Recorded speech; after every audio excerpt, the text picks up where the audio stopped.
Buenas tardes, esto es una clase de lengua nivel 2, distancia y semipresencial, en la que vamos a continuar con la literatura del siglo XVIII. En las clases anteriores habíamos visto el contexto histórico y la prosa. En la siguiente, en la que vamos a ver hoy, vamos a ver la poesía y tal vez el teatro. Entonces, vamos a leer nuestros apuntes que proceden de un libro de texto de cuarto de ESO y lo vamos glosando o comentando, ampliando y completando. La poesía en el siglo XVIII. En este siglo, presidido por la razón, hallamos escasas muestras líricas, ¿vale? Importante. La razón es un término que muchas veces acota la literatura. Es decir, la creación literaria en muchos casos va ligada de la emoción y sobre todo de la belleza. Entonces, el tema de este siglo, que es la moda francesa de hacer todas las artes y la literatura también a través del filtro de la razón, hace que la poesía quede bastante restringida, ¿no? Por eso podemos entender esto, subrayarlo y recordarlo como dato importante. Hallamos escasas muestras líricas. Predomina, en cambio, una poesía moral y educativa, de carácter práctico y utilitario. De carácter práctico y utilitario, pero que yo también anotaría que tampoco es que sea muy útil. O sea, es una poesía educativa, pero vamos a ver de qué tipo de poesía es. En los poemas se censuran costumbres inadecuadas o se aplauden los avances científicos. En esta línea destacan diversas odas que cantan los progresos en el campo de la educación, de las artes y de la técnica. Oda a la vacuna, oda a la imprenta. ¿Vale? ¿Qué es una oda? Lo que estamos viendo aquí. Vamos a subrayar. En los poemas se censuran las costumbres inadecuadas o se aplauden los avances científicos. ¿Vale? Y aquí destacan odas que cantan los progresos en la educación, las artes, la técnica, como por ejemplo Oda a la vacuna y Oda a la imprenta. En este sentido, la poesía también sirvió de cauce para difundir las ideas ilustradas, ¿vale? La poesía sirvió de cauce para difundir las ideas ilustradas. Vale, entonces yo tenía ya aquí preparado un apunte que está en el tema 4 en el aula virtual, pero que podemos ir avanzando. En este tema, o sea, este tema que no es un tema, es un anexo, que he llamado anexo de teoría literaria, que está en el tema 4 del aula virtual, este documento, ¿vale? Este documento está colgado no en este tema que es el 3, sino en el 4, porque vamos a ver todavía más profundamente la literatura con el siguiente tema, que será el romanticismo. En este tema he incluido esta ampliación necesaria para entender los géneros literarios. Entonces, si estamos hablando de género lírico, es el género para expresar sentimientos y emociones y, por tanto, se dice en la definición que es el cauce de la expresión de la subjetividad. ¿Vale? La subjetividad del ser humano se plasma sobre todo a través del género lírico. Esto incluye los sentimientos y las emociones, ¿vale? No son exactamente lo mismo, los sentimientos son más a largo plazo, por ejemplo la felicidad, y las emociones son más instantáneas, como por ejemplo la alegría, ¿no? No hay prácticamente acción en el género lírico, no discurre en el tiempo y emplea generalmente el verso, ¿vale? Y ahora vamos a ver lo que es el verso cuando veamos un poema como este. Bien, entonces, ¿qué pasa con el género lírico? Porque hay otros dos géneros, dos archigéneros, ¿vale? Archigéneros o grandes géneros que son el género lírico, el género narrativo y el género dramático, ¿no? El género lírico es el de las emociones, la subjetividad. El género narrativo es para presentar historias realizadas por personajes a través de acciones que discurren el tiempo y que incluye un narrador, una voz que cuenta la historia. El género narrativo es todo lo que narra, todos los cuentos, novelas, etc. Y el género dramático es el teatro, es aquel destinado a ser representado ante unos espectadores. Los personajes intervienen sin narrador, siguiendo las indicaciones del vestuario, gestos, movimientos, etc. ¿Vale? Entonces, lírica es básicamente la poesía tal como la entendemos ahora, ¿vale? El género narrativo sería tal como entendemos ahora los cuentos y las novelas, y el género dramático sería el teatro. Entonces, luego están lo que se llaman subgéneros, que también se llaman directamente géneros. Se llama géneros tanto a estos tres como a todos los que hay dentro de cada uno. Y en el género lírico, por ejemplo, hay otros subgéneros líricos, como los siguientes. Por ejemplo, canción, poema de tema amoroso que puede ser cantado. En la tradición literaria de hace muchos siglos siempre ha habido canciones. Elegía. Elegía es un poema en el que se llora la muerte de un ser querido. Una oda, que es lo que hemos visto aquí cuando estábamos hablando de oda a la vacuna, oda a la imprenta. Una oda es un poema de alabanza, de elogio, de exaltación, que trata un tema serio y elevado. Una oda puede ser una oda a un rey o a un país o a algún término moral como la justicia o como la templanza o no lo sé. Un poema una oda es un poema de alabanza que trata un tema serio y elevado. Entonces aquí, claro, ya están innovando un poco, porque ya son términos un poco materiales, por ejemplo, la vacuna o la imprenta, pero bueno, que la oda tiene una larguísima historia desde la antigüedad griega y romana, entonces el usar odas pues es un guiño, una vuelta al clasicismo. Ya habíamos hablado de que en el siglo XVIII se imita. ¿Dónde está? Características del XVIII, ¿no? Que en la nueva concepción literaria del siglo XVIII se vuelve al neoclasicismo, ¿vale? Teníamos aquí la Poética de Luzán, que era un manual, un libro que decía que había que escribir siguiendo los postulados clásicos grecolatinos, ¿vale? Los postulados clásicos grecorromanos o grecolatinos de la antigua Grecia y Roma, ¿no? Por eso se van a volver a los géneros clásicos, odas, epístolas, églogas, ¿vale?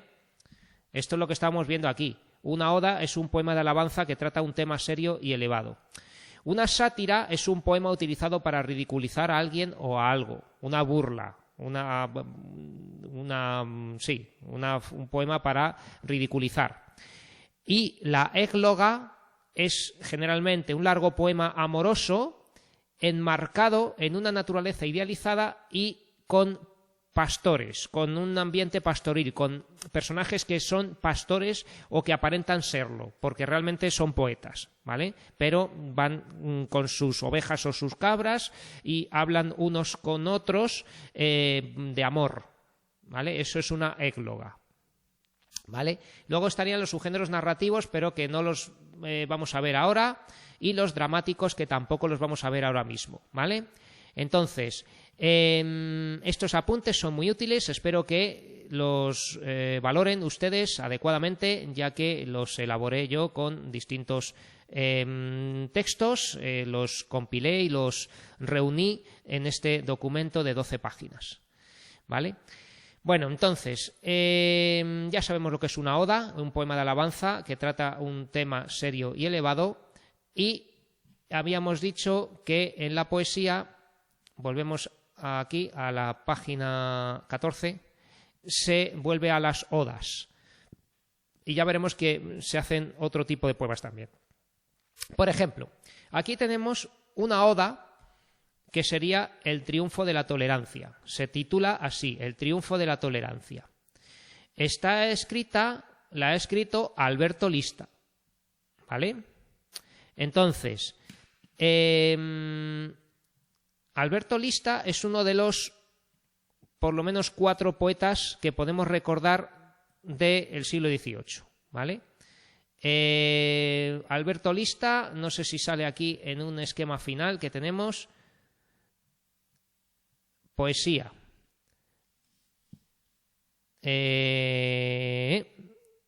Pues no sale, pero podemos añadir aquí a Alberto Lista, ¿vale? Aquí Alberto Lista, Juan Meléndez Valdés, José Cadalso, Gaspar de Jovellanos. Aquí vemos que José Cadalso, que habíamos hablado de él con la prosa, también aparece en poesía. También escribió poesía. Vale. Entonces, aquí estábamos en este poema, El triunfo de la tolerancia. Tenemos que este poema es de Lista, Alberto Lista. En Madrid es una estación de metro de la línea 4, Lista, ¿vale? Y dice así este poema. ¡Ay! ¿Cuándo brillarás, felice día, en que estreche el humano con el humano la amorosa diestra? ¿Cuándo será el momento que destierre a la olvidada historia el grito funeral de guerra y gloria? Dulce beneficencia, tú del cielo el don más delicioso, del mísero mortal desconocida, a dónde fijarás tus aras cuando en tu fuego ardiente se purifique la malvada gente? Ah, desciende, tu santo trono sean rendidos corazones, y la virtud tu sacrificio. Extiende el cetro bienhechor que te confía el hacedor del mundo, y llena el orbe de tu ardor fecundo. Oh, tantas veces tanto suspirada de las almas sensibles y apenas a tus votos concedida. Ven, contigo la paz, la tolerancia y la amistad hermosa embellezcan la tierra ya dichosa. Ya dichosa. Bueno, esto es un lenguaje claramente literario que reúne un léxico culto, embellecido, con una intención estética de embellecer, ¿no? Y tenemos algunos arcaísmos. Por ejemplo, en vez de feliz tenemos felice. Esto es feliz, ¿vale? Lo que pasa es que necesitaba una sílaba más, porque ya veremos cuando comentemos métrica, daré una clase de métrica aparte para que no me coma yo toda la clase hoy con este poema, y veamos que estos son versos en decasílabos y heptasílabos, versos de 11 y de 7 sílabas. Entonces, muchas veces busca alguna palabra concreta o cambiar de orden alguna palabra, o todo ello para buscar la métrica y, por lo tanto, también el ritmo del poema.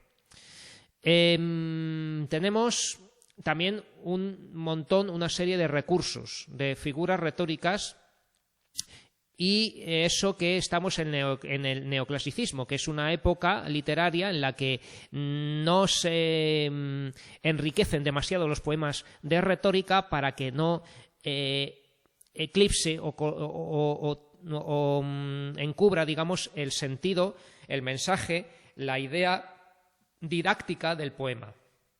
Este poema tiene una intención didáctica que es hablar de la tolerancia, de ensalzar, alabar, exaltar la tolerancia, ¿no? Entonces, está diciendo cosas buenas de la tolerancia, a la vez que está sintiendo cierta pena de que no llegue a triunfar del todo. El poema, aunque se llame En triunfo a tolerancia, dirá: ¿cuándo será el momento que destierre a la olvidada historia el grito funeral de guerra y gloria, ¿no? ¿Cuándo brillarás, no? O sea, que es que todavía no brilla del todo, todavía no ha desterrado el funesto grito de guerra y gloria, ¿no? Aquí dice grito funeral porque necesita este ritmo en el poema, pero se refiere al funesto, al lúgubre grito, ¿no? De funeral es de muerte, ¿no?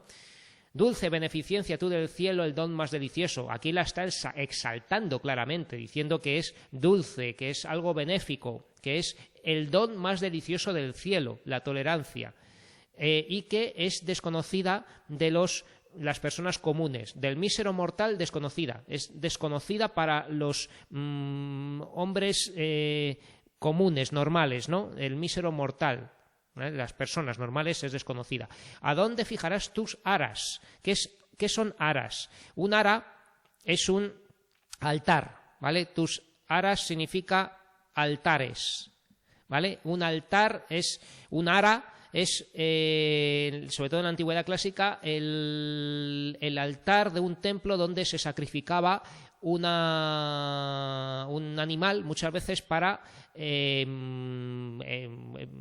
comunicarse con los dioses o ver si hacer un augurio, ¿no? O algo así, ¿no? O sea, todo tipo de rituales religiosos incluían hacer algo en un ara, en un altar, donde también a veces se ponía una llama o algo ardiendo, ¿no? Por eso dice: cuando en tu fuego ardiente se purifique la malvada gente, ¿no?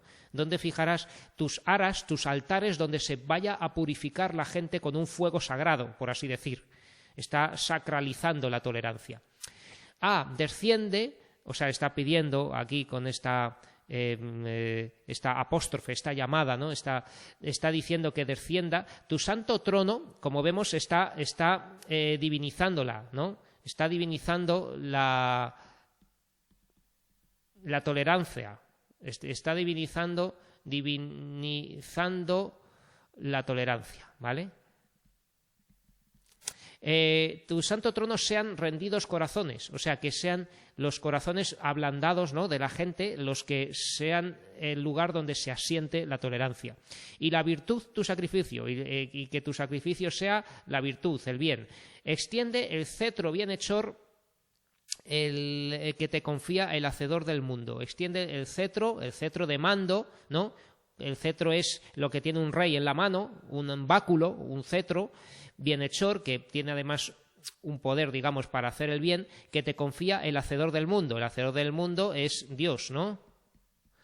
Y llena el orbe de tu ardor fecundo, y llena el mundo, el orbe. Tantas veces, tanto suspirada, de las almas sensibles. De esto, es lo mismo que por las almas sensibles. O sea, que las almas sensibles suspiran por la tolerancia y apenas a sus votos concedida, y que no se ha concedido. O sea, se suspira mucho, se habla mucho de tolerancia, pero no se realiza, no se lleva a cabo, ¿no? Vemos aquí esta antítesis, es casi una antítesis, es un juego de contrarios, irónico también, en cierto modo, porque se suspira tanto por ella y se concede tan poco, ¿no? No se es tolerante, ¿no? Ven contigo la paz, la tolerancia y la amistad hermosa embellezcan la tierra ya dichosa, ¿no? Que embellezcan la tierra ya dichosa, ya feliz, ¿no? Que cuando la paz y la tolerancia se difundan, digamos, va a ser la tierra feliz, ¿no? Contigo la paz, la tolerancia y la amistad hermosa embellezcan la tierra ya dichosa. Entiendo que ya no es que sea ya feliz la tierra, porque no lo es, sino que cuando la paz, la tolerancia y la amistad hermosa embellezcan la tierra, ya será dichosa, ¿vale? Entiendo que ya, además, yo creo que ha sido, sobre todo, necesidad para tener las 11 sílabas en este endecasílabo, el motivo por el que ha incluido ya. Bien, pues esto es un poema neoclásico, un poema del siglo XVIII, un ejemplo puro, digamos, de esta poesía moral y educativa, donde está exaltando un término moral como es la tolerancia. ¿Lo vemos? ¿Vale? Entonces ya sabríamos distinguir o darnos cuenta al menos si una poesía es del siglo XVIII. Pues espero que con esto al menos podamos arriesgarnos a dar la respuesta. Vale, aquí os recuerdo otra vez la poética de Luzán. Del año 1756 se publicó la poética de Ignacio Luzán, obra en la que se criticaban los excesos de la poesía barroca. Ya se dijo al principio del tema. Por el contrario, se defendía un arte basado en la claridad, la armonía y el orden, ¿vale? En 1757 se publicó la poética de Ignacio Luzán, donde se defendía un arte basado en la claridad, la armonía y el orden. Y se promueve el principio de enseñar deleitando. Enseñar deleitando es un término, un dicho de la poesía de hace muchos siglos, de hacía muchos siglos ya, desde la Edad Media o antes, donde se promulgaba que para transmitir buenos valores a la gente con literatura, esta literatura tenía que ser bella, entretenida, incluso divertida a veces, pero que sobre todo que produjera un deleite, un cierto gusto, que diera placer escuchar o leer este tipo de poesía a la vez que enseña, ¿no? Entonces el principio de enseñar deleitando consiste en enseñar a la vez que se complace, se da cierto placer por la belleza o por algo entretenido. Bueno, sin embargo, en poesía el género más característico es la fábula. La fábula no tiene por qué estar en verso. Las fábulas son, como todo el mundo sabe, es un cuento con animales y un carácter didáctico, con una enseñanza, con una moraleja, ¿no? Una fábula es un cuento donde aparecen animales y suele haber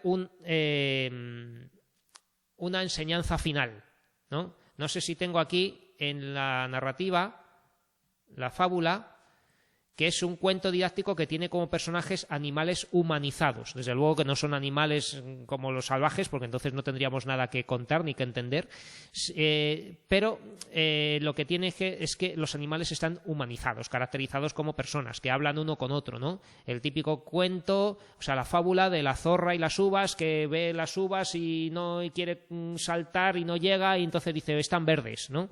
O los cuentos de la urraca y la no sé qué, no, o sea que siempre hay cuentos de un animal y otro, y es, por ejemplo, la chicharra y la hormiga, ¿no? La langosta, la chicharra y la hormiga, que la hormiga se pasa toda la vida trabajando, pero luego llega el invierno y tiene comida, mientras que la chicharra no ha hecho nada y va a pedirle comida a la hormiga, ¿no? Entonces todo ello tiene una enseñanza, ¿vale? Entonces una fábula, en el fondo, es un género narrativo. Es un género narrativo porque cuenta una historia, ¿vale? Sin embargo, la metemos aquí en poesía porque simplemente estamos hablando de poesía. Poesía es un formato de presentar un texto con versos, ¿vale? La poesía es el canal de expresión de un texto mediante versos, que son renglones más cortos que incluyen rima, ritmo y una medida métrica muchas veces, ¿vale? Entonces, estos son versos. No me he detenido en explicar la diferencia entre verso y prosa, pero muchas veces llegamos a final de curso y la gente sigue confundiendo verso con prosa, ¿vale? O sea, voy a poner una obviedad. Cuando vean esto en los vídeos grabados van a decir, ¿pero qué dice? Claro que... Pero estos son versos, ¿vale? Estos son versos. No sé si nos hemos dado cuenta de que tiene cierta regularidad porque son 11, 7, 11, 11, 7 y 11, ¿no? Y si nos fijamos en el siguiente bloque de versos, tenemos otra vez este largo, este corto, este es largo, este también, pero este, si nos fijamos, cuando en tu fuego ardiente, estos son 7 y este va a ser 11 otra vez. Entonces, ¿qué pasa? Que aquí tenemos 11, 7, 11, 11, 7, 11, 11, 7, 11, 11, 7, 11. Esto y esto tiene el mismo esquema. Esto es una estrofa, ¿vale? Esto es una estrofa, esto es otra estrofa, y cada una tiene 6 versos, ¿vale? ¿Vale? Son estrofas de 6 versos cada una, ¿vale? Entonces, la gente confunde verso y prosa, que prosa es esto, por ejemplo, esto es prosa, ¿vale? Cuando estábamos viendo esto es prosa, ¿vale? Cuando tenemos todo escrito como escribimos siempre, esto es prosa, ¿vale? Pero cuando tenemos algo con una intención de ritmo, métrica y rima, esto es verso, ¿de acuerdo? Si hay alguien que ya lo sabe, estará perpleja de que yo explique esto, pero yo llego a final de curso a dar el título de la ESO a la gente y hay muchos que siguen sin saber lo que es verso y prosa, ¿eh? O sea, esto es así. Bueno, entonces, ¿qué pasa? Pues que tenemos que la poesía, que es lo que se hace en verso, ¿vale? La poesía puede servir para dar un género narrativo. Es decir, que podemos tener, aunque hemos puesto aquí la narración, ¿no? Los subgéneros narrativos, ¿no? Aquí están los narrativos: cuento, novela, poema épico o epopeya, cantar de gesta, romance, leyenda, mito, fábula. La fábula, que es lo que estamos viendo aquí ahora, puede estar en verso, ¿vale? Que sea un género narrativo no quita para que pueda estar en verso. Y aquí tenemos una fábula que está en verso, ¿vale? Entonces, el género más característico de la poesía, de lo que se hace en verso, es la fábula, en esta época. Pieza en verso, que narra, estamos en un subgénero narrativo, pero estamos en verso, ¿vale? Pieza en verso que narra, con un propósito moral, una historia protagonizada por animales. Y sus más afamados cultivadores fueron Tomás de Iriarte, sus más afamados, sus más famosos cultivadores fueron Tomás de Iriarte y Félix María de Samaniego, ¿vale? Que sepamos estos dos nombres. Bueno, entonces aquí tenemos una fábula en verso, ¿vale? Muy, muy, muy famosa, que trata de del arte de poca calidad, de la gente que crea obras artísticas de poca calidad, ¿vale? Entonces se llama El burro flautista. Y dice así: esta fabulilla, salga bien o mal, me ha ocurrido ahora por casualidad. Cerca de unos prados que hay en mi lugar, pasaba un borrico por casualidad. Una flauta en ellos halló que un zagal se dejó olvidada por casualidad. Acercóse a olerla el dicho animal y dio un resoplido por casualidad. En la flauta el aire se hubo de colar y sonó la flauta por casualidad. «Oh», dijo el borrico, «qué bien sé tocar, y dirán que es mala la música asnal. Sin regla del arte, borriquitos hay que una vez aciertan por casualidad», ¿no? Bueno, pues aquí dice Tomás de Iriarte que hay artistas que de vez en cuando hacen algo que sale bien y no saben hacer nada, que son como burros, que son asnos, ¿no? Porque aquí tenemos el burro flautista que ha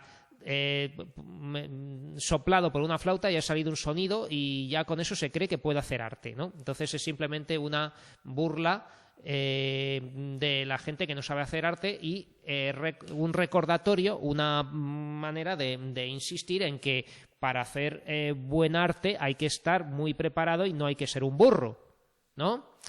Bueno, esto también lo podemos comentar.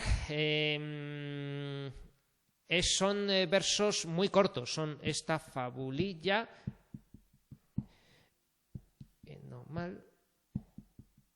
Son hexasílabos, son versos de 6 sílabas, ¿no?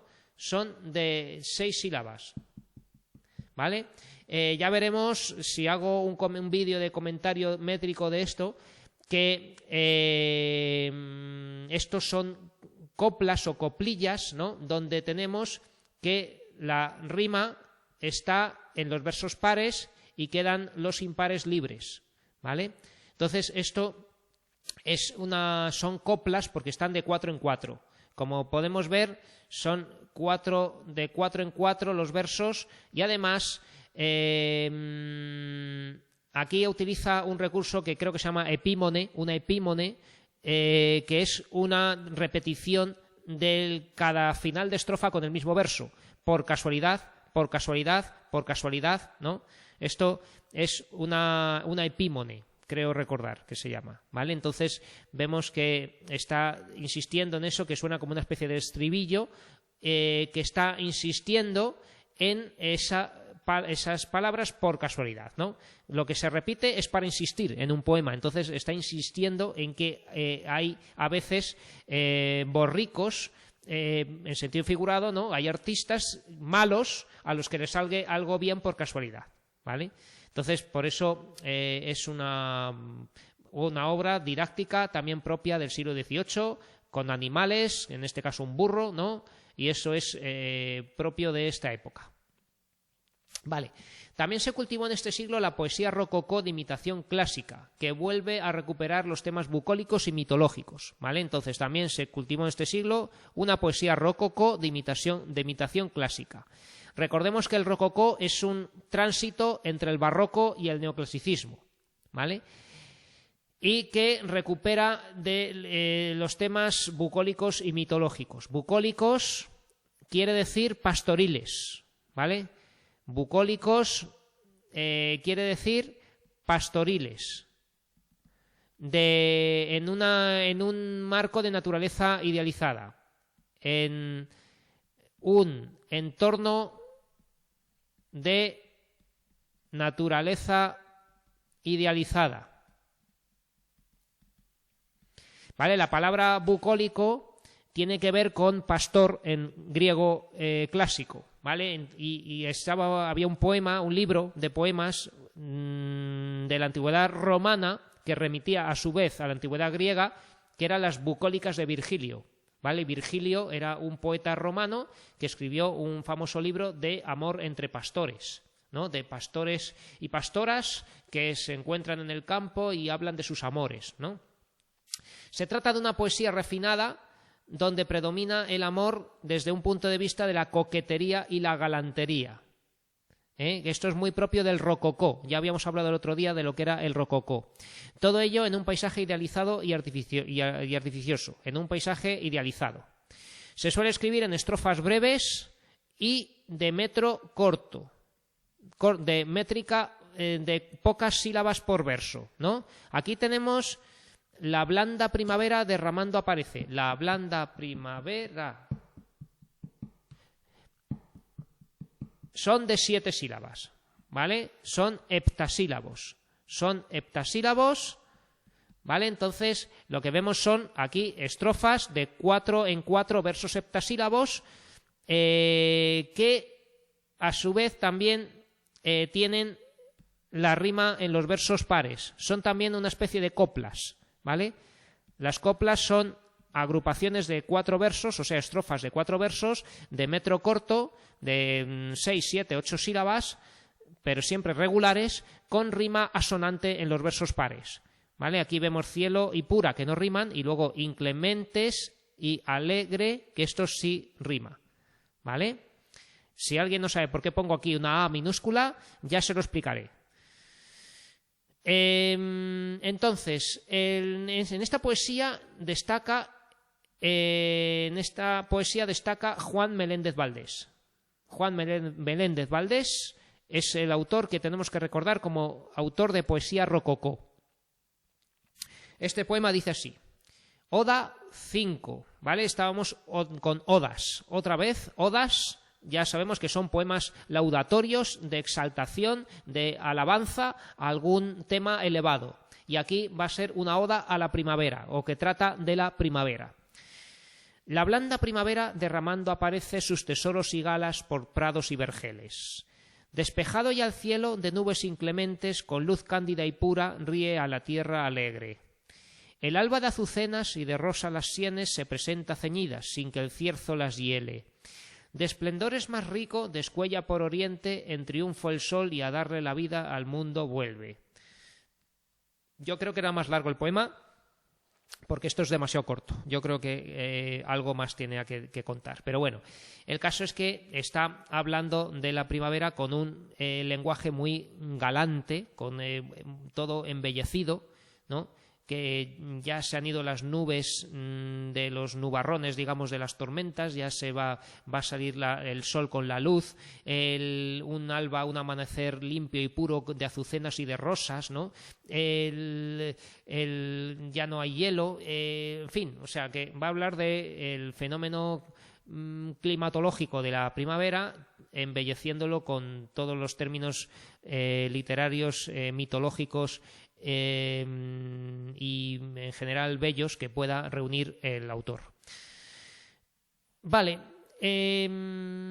explica el tema del que tratan cada una de las composiciones que acabas de leer, pues ya lo hemos dicho más o menos.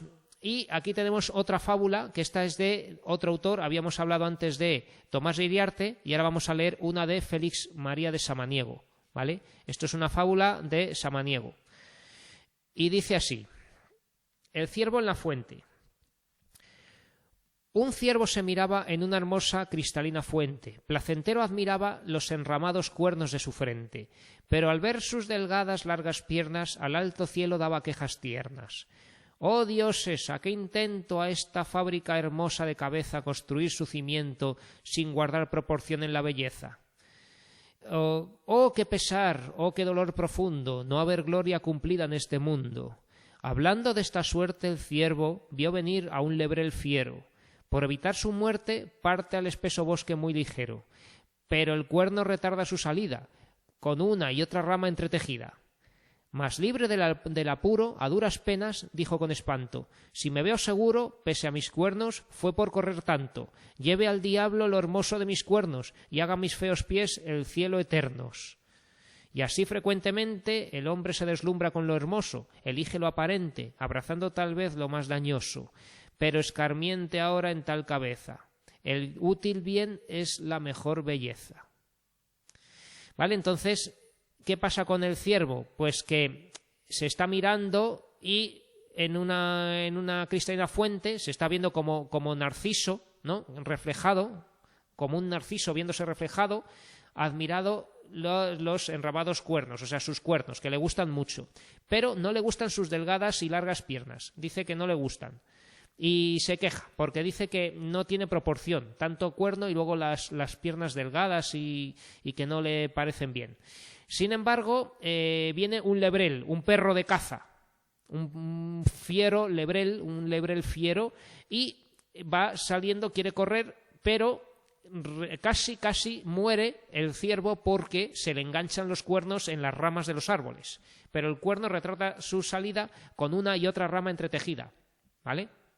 Pero libre del apuro consigue por fin zafarse, librarse del enganchón con las ramas, y mientras corre piensa el ciervo que pese a sus cuernos lo que le hace salvarse son sus piernas, que no le gustaban. Sus pies y sus piernas, que no le gustaban mucho, ya le empiezan a gustar, le gustan porque le salvan la vida, ¿vale? Y aquí está la moraleja, ¿vale? Esto es la moraleja, ¿no? Donde dice que el hombre se deslumbra con lo hermoso, donde nos atrae lo hermoso, y eso es la apariencia, lo que nos atrae es la apariencia, cuando lo más importante muchas veces es lo útil, ¿vale? Y que eso es la mejor belleza, como diciendo que lo útil es lo mejor que la apariencia hermosa. Bueno, también son estrofas de 6 en 6 versos, ¿no? También heptasílabos y endecasílabos, y esto pues podríamos ver mejor la rima porque esto ya es rima consonante, pero eso lo contaré en otro vídeo si es que lo cuento. Vale, y del teatro pues podemos leer básicamente estos apuntes porque no tiene nada, simplemente vamos a decir lo que es el teatro del siglo XVIII, que es prácticamente el XIX en España. Durante gran parte del teatro del XVIII asistimos a la pervivencia del teatro barroco, ¿vale? Durante gran parte del siglo XVIII, hasta prácticamente el final, hasta 1790 o 1795, o sea, prácticamente hasta el final del siglo XVIII seguimos con barroco, pero ya sin la fuerza que tuvo en el siglo anterior, aunque siguiera siendo un espectáculo público de gran influencia para el pueblo. El teatro en este siglo se vio envuelto de diversas polémicas. En primer lugar, se discutió sobre su propia conveniencia. De hecho, los disparates y malos ejemplos que se veían en escena provocaron que algunos pidieran su desaparición. ¿Vale? Entonces ya hemos dicho que el teatro barroco estaba en crisis. Otros, menos radicales, abogaron por una reforma del teatro, ¿vale? Entonces, abogaron unos cuantos por una reforma del teatro, para acabar con las derivaciones desmesuradas del barroco y conseguir un teatro más racional, ¿vale? Un drama es un teatro. En definitiva, los esfuerzos de los ilustrados estaban destinados a conseguir un nuevo teatro que, en la línea francesa, como el de Racine o Molière, siguiera la regla de las 3 unidades y además fuera útil y educativo, ¿vale? Los esfuerzos de los ilustrados se destinaban a conseguir un nuevo teatro que, en la línea francesa, siguiera la regla de las 3 unidades y además fuera útil y educativo. y escuela de buenas costumbres. Se defendía en el teatro la separación entre lo trágico y lo cómico. Esto también. La separación entre lo trágico y lo cómico, que había sido una de las principales características en el teatro barroco. En el teatro barroco ya se hizo todo en el teatro, ya se rompió las reglas 3 unidades, se mezcló lo trágico y lo cómico, desde el arte nuevo hacer comedias de Lope de Vega ya se había hecho casi todo en el teatro y es ahora cuando deciden volver atrás, o sea, deciden hacer un teatro al estilo clásico, dejando atrás todas las reformas y todos los avances que se habían hecho en el barroco. Entonces, podemos destacar entre las tendencias del teatro dieciochesco las siguientes. La comedia neoclásica. El autor es Leandro Fernández de Moratín.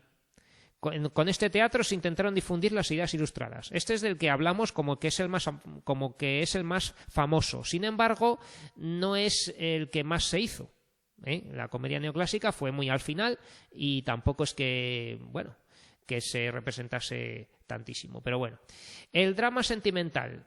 El drama sentimental son obras como El delincuente honrado de Jovellanos. Intenta apelar a los sentimientos del público enseñando comportamientos humanos con valor ejemplarizante. ¿Vale? También es educativo. Y luego los sainetes, que son obras breves de carácter humorístico en los que se retratan personajes de la época como el petimetre, alguien que va muy emperifollado, arregladito, ¿no? El petimetre, los majos y las majas o los señoritos. Y destaca en este teatro Ramón de la Cruz. Vale, pues vamos a ver algo de Moratín. El hijo, Leandro Fernández de Moratín, que fue hijo de Nicolás Fernández de Moratín. Fue hijo del también escritor Nicolás Fernández de Moratín. ¿Vale? Hace poco estuve en un pueblo de Guadalajara que se llama Pastrana. En Pastrana tenía Leandro Fernández de Moratín una casa. Sin embargo, la tuvo que abandonar esa casa que tenía, una casa de vacaciones. Él vivía en Madrid, ¿no? Pero esa casa de Pastrana que tenía porque sus familiares eran de allí, la tuvo que abandonar porque fue un afrancesado. Cuando llegó Napoleón a España, hubo unos cuantos españoles, sobre todo estos ilustrados, que se pusieron que apoyaron a los franceses, es decir, que decidieron que era mejor lo que proponía Francia, aunque España perdiese su independencia y fuera España parte de Francia, y por ello, claro, cuando España, o más bien los guerrilleros, ganaron la guerra de independencia, ¿no? Y se consiguió echar a los franceses de España, estos escritores ilustrados que habían estado a favor de Francia tuvieron que marcharse, ¿vale? Porque habían sido traidores. Entonces, de formación autodidacta, se educó de acuerdo con las directrices marcadas por su padre y su entorno ilustrado, ¿vale? Se educó de acuerdo con su entorno ilustrado. Realizó constantes viajes por toda Europa, lo que le sirvió para completar su educación y conocer el teatro de la época. Realizó viajes por toda Europa, lo que le sirvió para conocer el teatro de la época, que es lo que nos interesa. Sus comedias suponen el triunfo del teatro neoclásico, después de un siglo plagado de polémicas. ¿De acuerdo? Sus comedias suponen el triunfo del teatro neoclásico, del puro estilo neoclásico, después de un siglo de polémicas. En sus obras se ajusta estrictamente a la regla de las 3 unidades, defiende un fin moral y plantea situaciones verosímiles. Sus temas favoritos son la educación y los matrimonios desiguales. Entonces tenemos 2 obras fundamentales de Moratín, las que vamos a aprender aquí, que se llama, una tiene 2 títulos, que se llama La comedia nueva o El café. Comedia en la que critica abiertamente el teatro de mala calidad de la época, en especial los malos autores dramáticos. El tiempo real coincide con el dramático, 2 horas, ejemplo perfecto de la unidad de tiempo. Es curioso esto, ¿no? Que dura la obra lo mismo que duraría el tiempo interno de la obra. O sea, el tiempo que transcurre en la ficción, la obra, es el mismo que el tiempo que dura la obra. Entonces esto es un ejemplo de unidad de tiempo. Y El sí de las niñas, que es la más famosa, ¿vale? El sí de las niñas su obra más reconocida, en la que critica la educación irresponsable y los matrimonios concertados por interés, sin amor. Este mismo tema fue también tratado en sus obras El viejo y la niña y El varón, con B. ¿Vale? Entonces, tiene por lo menos 3 obras, El sí de las niñas, El viejo y la niña y El varón, que tratan de matrimonios concertados, de matrimonios desiguales entre hombres muy mayores y mujeres muy jóvenes. Chicas prácticamente adolescentes que se casan con hombres muy mayores porque por conveniencia, por dinero, porque así podían sobrevivir. Vale, entonces aquí en el principio del tema, no sé si recuerdan ustedes que había un texto. Entonces este texto conviene que lo lean o que vean el vídeo que ya está hecho, ¿vale? Porque no hace falta que lo repita ni que lea todo esto. Quisiera que se explicase libremente, ¿vale? Que es un fragmento donde doña Irene es la madre de doña Paquita, que es la chica, la niña, que se va a casar con don Diego, que es un hombre mayor. Entonces, don Diego es un casi viejo, un hombre muy mayor, o por lo menos de 50 años o algo así, que se va a casar con una chica de 14 o 15 o algo así, ¿no? Entonces, doña Irene es la madre de la niña y es la principal promotora de ese matrimonio desigual. Es decir, que es otra mujer, es la madre de la niña, la que está buscando que se case con un hombre mayor que tiene dinero. A la niña no le dan ni la oportunidad de hablar. Por eso se titula esto, quisiera que se explicase libremente, porque está don Diego, que es un hombre muy mayor, que se quiere casar, que está enamorado de la niña, pero es un ilustrado. Es un ilustrado y por lo tanto va a hacer uso de la razón. Y don Diego quiere saber si la niña le quiere a él, si ella está enamorada de él, porque lo está dudando. Y doña Irene está diciendo que sí, que ella que se quiere casar, que ella está contenta con el matrimonio. No le llega a responder a si lo quiere o no, pero siguen hablando y doña Irene dice que su hija le dice que sí que está segura de casarse, lo cual no es verdad, ¿no? Entonces, ¿qué va a pasar? Pues que don Diego va a descubrir al final que la niña no está enamorada de él, sino de su sobrino, que también era, pues eso, un sobrino que tenía él, que sí que es de la edad de la niña, y entonces lo que hace don Diego es que al final renuncia a sus emociones, a pesar de estar enamorado de la niña, dice que no se casa con ella, sino que concede a su sobrino que se case con ella. Entonces va a hacer felices a los dos, se casan los dos y además don Diego pone la dote, que es que hay que poner el dinero para que se casen, ¿no? Y por eso es un hombre ilustrado y racional y la novela, o sea, la obra de teatro acaba bien, acaba muy bien porque todo queda en la familia, se casa la chica con el sobrino de don Diego y todos felices, ¿vale? Entonces, eso es un ejemplo de comportamiento ilustrado y de saber renunciar a las emociones a favor de la razón, ¿no? Que es lo que quiere enseñarnos esta obra de teatro, El sí de las niñas, ¿vale? Se titula El sí de las niñas porque es un sí que realmente no es sincero, es un sí apagado, reprimido por la obligación de tener que casarse con un hombre mayor para poder tener dinero, para poder subsistir, para poder sobrevivir, no por amor, ¿no? Bueno, aquí tenemos una lista de autores y obras, ¿vale? Si consigo hacer un cuestionario del aula virtual, los pongo para que practiquemos con ellos.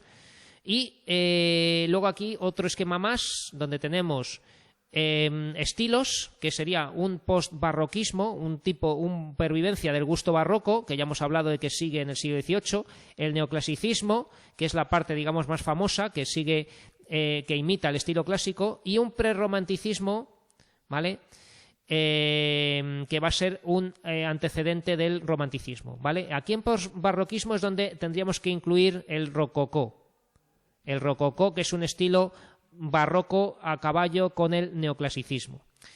Y los géneros literarios, que ya hemos dicho que no es que sean géneros del todo, aquí en el canal de la prosa tenemos prosa de ficción, que hay muy poca y muy poco famosa, pero sobre todo tenemos la didáctica que es el ensayo, ¿vale? El ensayo donde tenemos el Teatro Crítico Universal de Feijóo, ¿vale? El Teatro Crítico Universal de Feijóo, la Poética de Luzán, las Cartas Marruecas de José Cadalso y de Jovellanos el Informe sobre la Ley Agraria, ¿vale? Aquí, en poesía, tenemos poesía didáctica, que son las fábulas, con los autores que hemos dicho, ¿vale?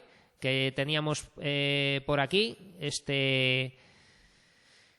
los fabulistas como Tomás de Iriarte, ¿vale? Los que hacen fábulas, Tomás de Iriarte y Samaniego.